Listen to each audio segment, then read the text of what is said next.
It's better. I think so. Yeah. I've just got this thing here. It's okay. It's all right. Don't move Okay. too much. All right, Richard. So here we go. We are here. I already introduced him. Richard Lipman, director of A Day in the Life of Elizabeth. Oh, Tease. tease. Here we go. Richard, a very important question is, where did you find the input?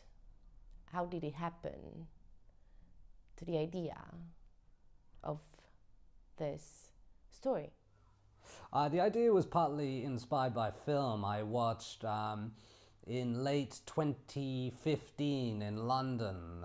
It was a film by a Belgian filmmaker called Chantal Ackerman, and I saw a talk with her at in London, and she was talking about various philosophies behind films. So I decided to view some of her films and exhibitions. Unfortunately, she passed away recently.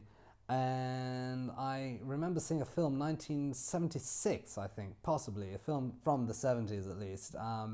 And it was called Jean Dielmans. To paraphrase the title, it was a different title, but it was something in connection with John Dielmans, and it was a 3-hour film based around the life of a woman in a flat, and so I got the idea through there. Many of the shots were very long takes and static angles, and I was quite fascinated. You can sit and watch and observe and absorb the feelings and emotions and ideas behind what was going on in the film. And so I decided to create a story based around a character who suffered from mild agoraphobia in London. I managed to source a very interesting location in a tall tower block, thanks to a friend. And I managed to find a very exceptional and interesting actress without having to cast for an actress. I somehow met her many months before, and so she provided the input and and drive to the character. So the character really had various elements attached to her agoraphobia, her spirit, her emotions, and what was going on around her. And so Desiana Brava provided a very important input in terms of what we see on the screen. Okay, perfect. Richard, what is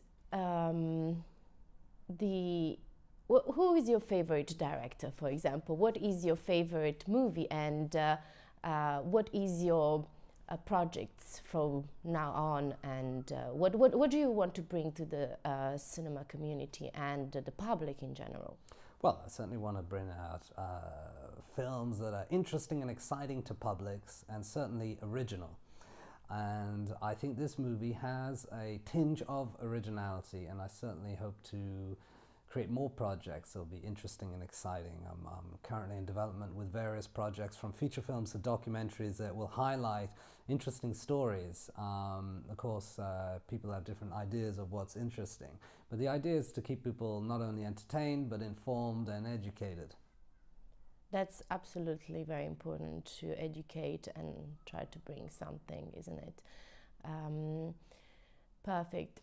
What is... So as such, I didn't really answer your question, who my favourite directors, what's my Exactly, favourite you film. didn't, so please do it. And I always forgot about it. Thank you for reminding I don't have a favourite director, but I have a number of directors who currently influence me. I mean, certainly Martin Scorsese brings a lot of colour to his characters and films, and sort of the music and soundtracks he uses. He's very fast, but also very, very exciting.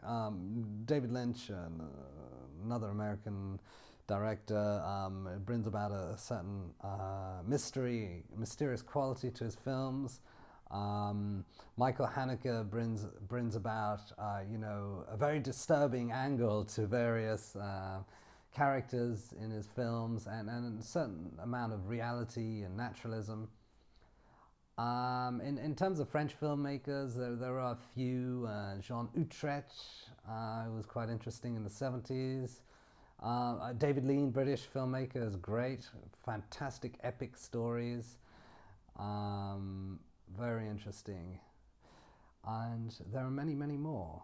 I currently saw a very good film recently called The Shining by Stanley Kubrick, which certainly emphasized a lot of elements. And I hear that there are many messages behind various intricate scenarios. I hear that he took a long time to make the film, and he was very much concerned about the output of the film, which is very important. So what is the output? Attention to detail is important. In this case, in this film, we had very little time. We shot it within 24 hours with one camera, but we managed to get through it, and I think everyone did very well. We shot it very quickly, partly in connection with a lack of resources, but also in connection with the fact that I wanted the actor to experience 24 hours in real time. And how did it go? I enjoyed it a lot.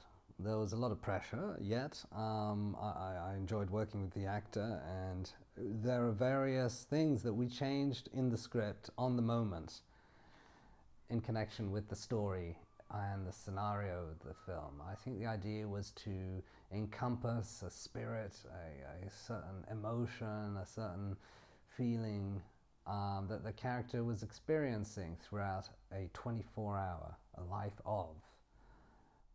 And it's very important to underline that actually even the story itself takes place in a single location in a flat during 24 hours of life, right?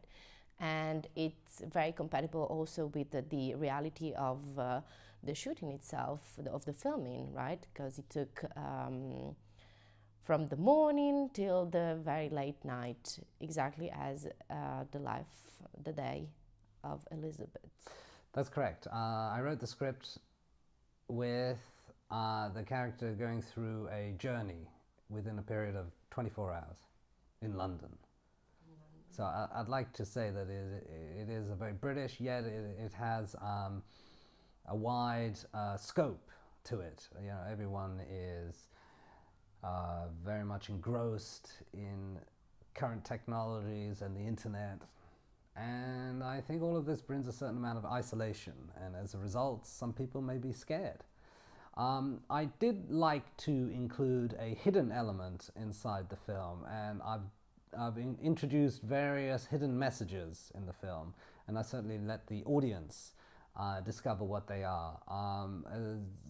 Elizabeth Tease undergoes various phases of metamorphosis throughout the 24 hours, and so from being fearful to experiencing possible hallucinations or possible realities from a hostile environment to experiencing freedom and enlightenment at the end of the film, thanks to a calling from above. A calling from above. Thank you so much, Richard. Do you want to tell us anything more? Would you like to add anything more? I don't have any more questions for you. I'm very happy with all of your answers. I would like to add that I certainly want audiences to be very happy with the film, and yet it is always good to hear feedback, and I certainly hope to continue to make films. I certainly. There may be an email just for feedback, but if we get too much feedback, we may not be able to answer individual inquiries. I certainly hope that Daciana, the actress, gets more work. I enjoyed working with the crew with me. Marta was very instrumental in putting the project together and bringing out a certain calm within the project. Sometimes I am very energetic and probably too enthusiastic and passionate on set, yet to have certain crew members who are more calm sort of helps balance things. I certainly hope Daciana has more roles and hope to work with her again in the future. I hope the film does get a certain amount of distribution, and I hope that people think about the impact of various messages within the film. And I'm sure they will do. I certainly hope to continue to make more films that will be interesting and exciting to publics. Absolutely. Stay tuned. Stay tuned. Thank you very much. Thank you very much. Thank you. Bye. Bye-bye.